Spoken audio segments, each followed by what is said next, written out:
बिस्मिल्लाह अर्रहमान अर्रहीम। आज तक के मुअज़्ज़ज़ नाज़रीन अस्सलाम वालेकुम। अब किस्त 235 मुलाहिज़ा फरमाएं। तुमने बहुत बक बक कर ली पंडित, अब मेरी बारी है। ऑफिसर ने पंडित को एक जोरदार झटका देते हुए कहा, और मैं ज़बान से ज्यादा हाथ पांव से काम लेने का आती हूँ। पंडित दोनों हाथ जोड़कर थर थर कांपने लगा। अगर कोई और मौका होता तो शायद पंडित की हालत इतनी खस्ता ना होती, मगर इस वक्त वो वाकई रंगे हाथों पकड़ा गया था। वो हमारे बारे में ऐसी कोई भी वजाहत करने से कासिर था जिससे सरहदी मुहाफिज मुतमईन हो सकते। पंडित पर बड़ा कड़ा वक्त आन पहुंचा था। ऑफिसर रैंक सरहदी मुहाफिज खा जाने वाली नजर से पंडित को घूरते हुए बोला, फिर क्या इरादा है किशोरी लाल, यहीं सब कुछ सच सच बता दोगे या हेडक्वार्टर? ऑफिसर ने अपना जुमला अधूरा छोड़ दिया और मानी खेज नजरों से पंडित को देखने लगा। पंडित कानों को हाथ लगाते हुए बोला, माई बाप, जो पूछना है यहीं पूछ लो, हेडक्वार्टर जाने की जरूरत नहीं। पंडित की घबराई हुई आवाज से मैंने अंदाजा लगा लिया कि ऑफिसर ने जिस हेडक्वार्टर का जिक्र किया था वो कोई बहुत ही खतरनाक और तकलीफदेह जगह होगी, क्योंकि ऑफिसर की बात सुनकर पंडित का चेहरा हल्दी हो गया था। वो बरसों का बीमार नजर आने लगा था। मैं सूरत की संगीनी का एहसास कर चुका था। ऑफिसर की पूरी एतमाद, पेश रिफ्त और पंडित की मुजरिमाना पसपाई हमें किसी बहुत बड़ी मुसीबत में डाल सकती थी।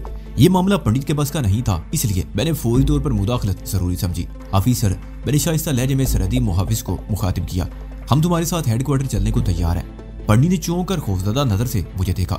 दोनों सरहदी मुहाफिज भी हैरत अमेज नजरों से मुझे तक रहे थे। दोनों की गुफ्तगू में पहली मर्तबा शामिल हुआ।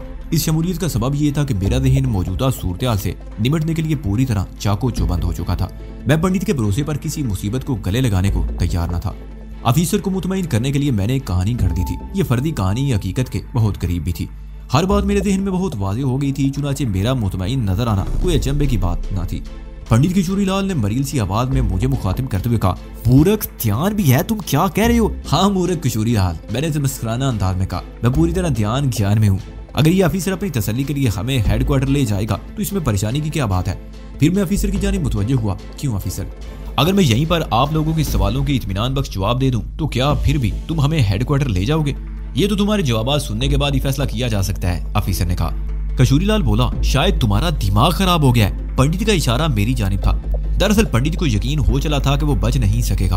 पाक रेंजर्स वालों ने बड़े नाजुक मौके पर उस पर हाथ डाला था। यह हकीकत है कि मैं भी ये महसूस कर चुका था कि गैर कानूनी तौर पर सरहद पार करके पाकिस्तान में हमारी आमद को सरहदी मुआवजों से छुपाया नहीं जा सकता था।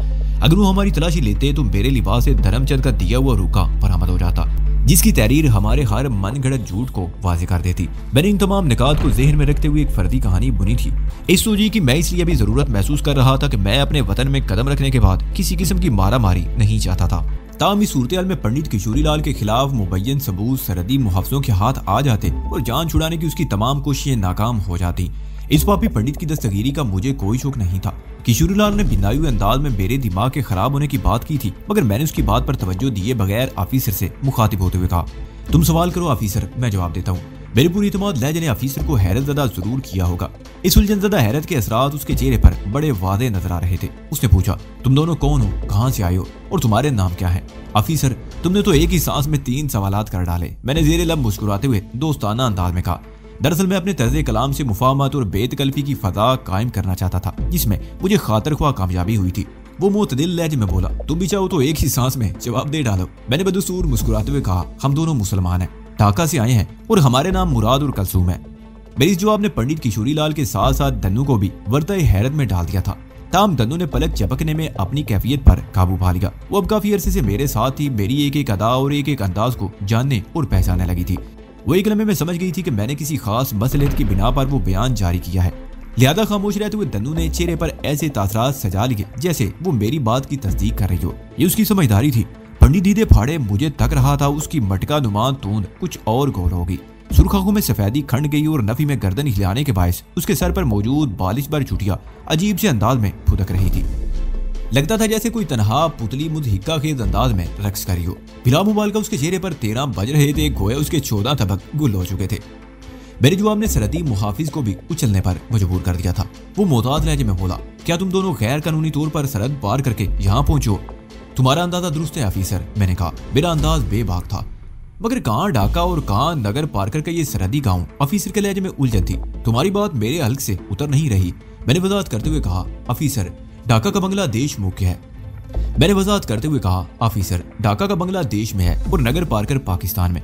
इसमें समझ में ना आने वाली कौन सी बात है? मेरा मतलब है उन दोनों मुल्कों की सरहदें आपस में नहीं मिलती। वो बोला, फिर तुम लोग मैंने उसकी बात काटते हुए कहा, ऑफिसर तुम्हारी ये बात बिल्कुल ठीक है कि इन दो मुल्कों की सरहदें आपस में कहीं नहीं मिलती, मगर एक तीसरे मुल्क की सरहदें इन दोनों मुल्कों से मिलती हैं। हम उसी तीसरे मुल्क में कठिन और मुसीबत भरा सफर करते हुए जहाँ तक पहुंचे हैं। कितने अफसोस की बात थी कि एक जिस्म के दो बाजू एक दूसरे से कितनी दूरी पर थे। मशरकी पाकिस्तान जब बांग्लादेश नहीं बना था उस वक्त भी और आज भी दोनों मुल्कों की सरहदें आपस में कहीं मिलती हैं, और ना ही यहाँ बसने वाले लोगों के दिल, जिसके लिए दोनों तरफ के लोग कसूरवार हैं। ये एक तलख हकीकत है, माने या ना माने। वो बखूबी समझ गया कि तीसरे मुल्क से मेरी मुराद इंडिया थी। पंडित किशोरी लाल की जानिब देखते हुए बोला, और गैर कानूनी तौर पर बॉर्डर अबूर करवाने में तुम्हारी मदद इसी पंडित ने की होगी। तुम्हारी बात किसी हद तक दुरुस्त है, मैंने साफ गोई से काम लेते हुए कहा। इस सिलसिले में गालिब किरदार धर्मचंद ने अदा किया है, जो सरहद के उस पार सुई गाम नामी गांव का मुखिया है। ऑफिसर इस बात में सारी लाते हुए बोला, जानता हूँ इन लोगों के काम करने का यही तरीकाकार है। अपनी बात खत्म करते ही ऑफिसर ने पंडित को घूरा। वो घबरा सा गया, एक एक करके उसके खिलाफ सबूत जमा हो रहे थे। उसका छुटकारा किसी भी तौर मुमकिन नहीं था। ऑफिसर ने मुझसे पूछा, तुम्हें गैर कानूनी तौर पर सरहद अबूर करने की जरूरत क्यों पेश आई? मजबूरी थी, मैंने मुख्तसरन कहा। वो कदरे सख्त लहजे में बोला, क्या मजबूरी थी? क्या तुम दोनों किसी गैर कानूनी धंधे में मुलव्वस हो? कतई नहीं, मैंने दो ठोक अंदाज में कहा।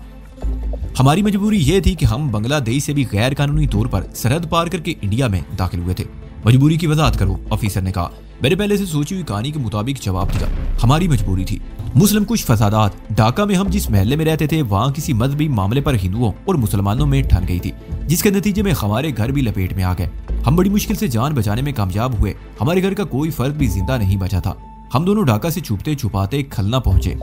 यहाँ से हम इंडिया के शहर कलकत्ता में दाखिल हो गए। फिर 3 माह का तकलीफ दे सफर करते हुए कलकत्ता से आंसुल, पटना, आलाबाद, कानपुर, आगरा, दिल्ली, जयपुर, अजमेर, माउंट आबू, रनकुच से होते हुए इंडिया के सरहदी गांव सुई गांव पहुंचे, जहाँ से गुज़िश्ता रात ऊँटों के जरिए यहाँ नगर पार करके इस गाँव में आप लोगों के सामने मौजूद है। मेरा ये बयान बड़ी हद तक सच पर मबनी था। मसलन ये कि हम वाकई कानपुर, आगरा, दिल्ली, जयपुर, अजमेर, माउंट आबू, रनकुच, सुई गांव वगैरह से गुजरकर यहाँ पहुंचे थे। मैंने झूठ और सच की आमेज़श से अपनी कहानी कुछ इस तरह सेट की थी कि उस पर हर सुनने वाला फौरन यकीन कर लेता, और फिर मेरे लहजे का एतमाद भी मेरी सच्चाई पर दिलालत करता था। मेरी कोशिश के बड़े मुफीद और हौसला अफजा नताइज बरामद हुए। ऑफिसर ने हैरत और दिलचस्पी के मिले जुले तासरात के साथ मेरी पूरी बात सुनी और हतमी लहजे में बोला, तुम्हारी कहानी दिल को लगती है जवान। तुम्हारी एक एक बात से सच्चाई टपकती है। मगर उसने दानिस्ता जुमला अधूरा छोड़ दिया और अजीब सी नजर से धनु को देखने लगा। उसकी निगाह में हवस की बजाय सताइश थी। धनु पर हुस्न और जवानी कुछ इस तरह टूट कर बरस रही थी कि देखने वाला देखता ही रह जाता था। और फिर जीन्स और टी शर्ट में वो कुछ ज्यादा ही क़यामत ढा रही थी। इसलिए ऑफिसर के अमल को रद्द अमल कहना चाहिए। मैंने ऑफिसर की निगाह का ताकुब किया तो वो अजीब सा गया, फिर खिसियाना होकर मुझे तकने लगा। मैंने कहा, मगर क्या ऑफिसर? वो गड़बड़ाए लहजे में बोला, मगर अभी बहुत सी बातें वदा तलब है, वो भी पूछ डालो। मैंने कहा। वो धनु की जानिब देखते हुए बोला, तुमने क्या नाम बताया था अपनी साथी का? हाँ याद आया। उसे धनु का फर्दी नाम याद आ गया तो कहने लगा, तुम्हारी ये साथी कलसूम अभी तक मुंह से एक लफ्ज नहीं बोली, सारी गुफ्तगू तुम ही कर रहे हो। मैंने उसकी बात पूरी होने से पहले ही काट दी और खुद कहा, कलसूम बेचारी पैदाइशी गूंगी है। इसके साथ ही मैंने तरह अमेज नजर से धनु को देखा, जिसके चेहरे पर एक साया सा आकर गुजर गया था। ताम उसी में उसने अपनी कैफियत पर काबू पा लिया। ये अच्छा हुआ कि बात करते हुए ऑफिसर मेरी जानिब देख रहा था, वरना धनु के चेहरे के तासरात से वो ठिठक सकता था। इस मौके पर पंडित किशोरी लाल की हालत दीदनी थी। वो मेरे इस एतमाद झूठ पर दिल में अशश कर उठा होगा। ताम उसने खामोश रहने ही में अपनी आफियत जानी। वो कोई भी बात करके अपनी राह के कांटों में इजाफा नहीं करना चाहता था। मैंने अपनी बात को आगे बढ़ाते हुए कहा, ऑफिसर, एक गूंगा शख्स जाहिर है बातचीत नहीं कर सकता। वो मखसूस इशारों ही से दूसरों की बात समझता है और अपनी बात दूसरों को समझाता है। अलबत्ता कराने की बात दूसरी है। कराने का जिक्र मैंने खास तौर पर इसलिए भी कर दिया था कि जब सरहदी मुहाफिज कमरे में आए थे तो उससे पहले धनु उठकर बैठी हुई थी और टकने की तकलीफ के बायस उसके मुंह से एक करासी खारिज हो गई थी। मैंने धनु की जानिब बोलती हुई नजर से देखा। उसकी आंखों में कुछ इस किस्म के तासरात उभरे जैसे वो मेरी बात और मेरे मंसूबे को अच्छी तरह समझ गई हो। उसकी गजाली आंखों ने बज़बाने खामोशी मुझे बड़े वादे अंदाज में बताया कि मैं जैसा चाहता हूँ वैसा ही अमल करेगी, और ये कि वो मेरा कहा हुआ एक एक लफ्ज अपनी यादाश्त में महफूज करती जा रही है ताकि उसे अमल के दौरान में किसी दुश्वारी का सामना ना करना पड़े। मैं मुतमईन होकर ऑफिसर की जानिब मुतवज्जो हो गया। वो कह रहा था, मिस्टर मुराद, तुम्हारे इस गूंगी लड़की से क्या नाता है? मैंने जवाब दिया, हमदर्दी का रिश्ता, इंसानियत का नाता और दोस्ती का ताल्लुक है मेरा कलसूम से। मेरे ख्याल में ये सबसे ज्यादा मजबूत बंधन है। वो तो ठीक है, ऑफिसर ताइदी अंदाज में गोया हुआ। मैं जानना चाह रहा था कि आया ये तुम्हारी रिश्तेदार है या? उसने फिक्रा अधूरा छोड़कर मुझे देखा और बोला, तुम मेरा मतलब समझ रहे हो ना? मैंने इस बात में गर्दन हिलाई, बहुत अच्छी तरह समझ रहा हूँ। वो एक मरतबा फिर बड़ी शौक नजर से धनों को देखने लगा।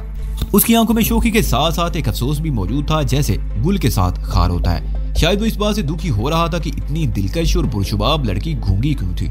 वो बेचारा 16 आने दुरुस्त था।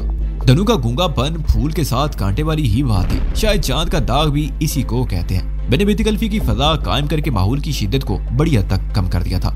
वो कांस्टेबल जिसने पहले हम लोगों पर गन तान रखी थी, अब उसने अपने अफीसर के इशारे पर गन की नाल का रुख हमारी जानिब से हटा लिया। ताम वो अब भी दरवाजे से लगा चौकस खड़ा था, जैसे अपने अफसर का इशारा मिलते ही वो हमें गोलियों से भूनने में किसी गफलत से काम नहीं लेगा। उसका अफीसर भी खासा अलर्ट था। मैंने इस मौके पर एक और फुलझड़ी छोड़ दी। गन बरदार कांस्टेबल की तरफ इशारा करते हुए मैंने अफीसर से सवाल किया, क्या तुम्हारे ये मातहत भी गूंगा है? अफसर ने ज़ेर लब मुस्कुराते हुए नफी में गर्दन हिला दी। मैंने कहा, जब से तुम लोग आए हो इसने ज़बान नहीं खोली। मैं समझा शायद ये भी मेरी साथी कलसूम की तरह गोयाई से महरूम है। पता नहीं क्या बात थी कि अपने अजीज वतन की मट्टी छूते ही मेरे दिल का कोई शगुफ्ता दरीचा वाह हो गया था।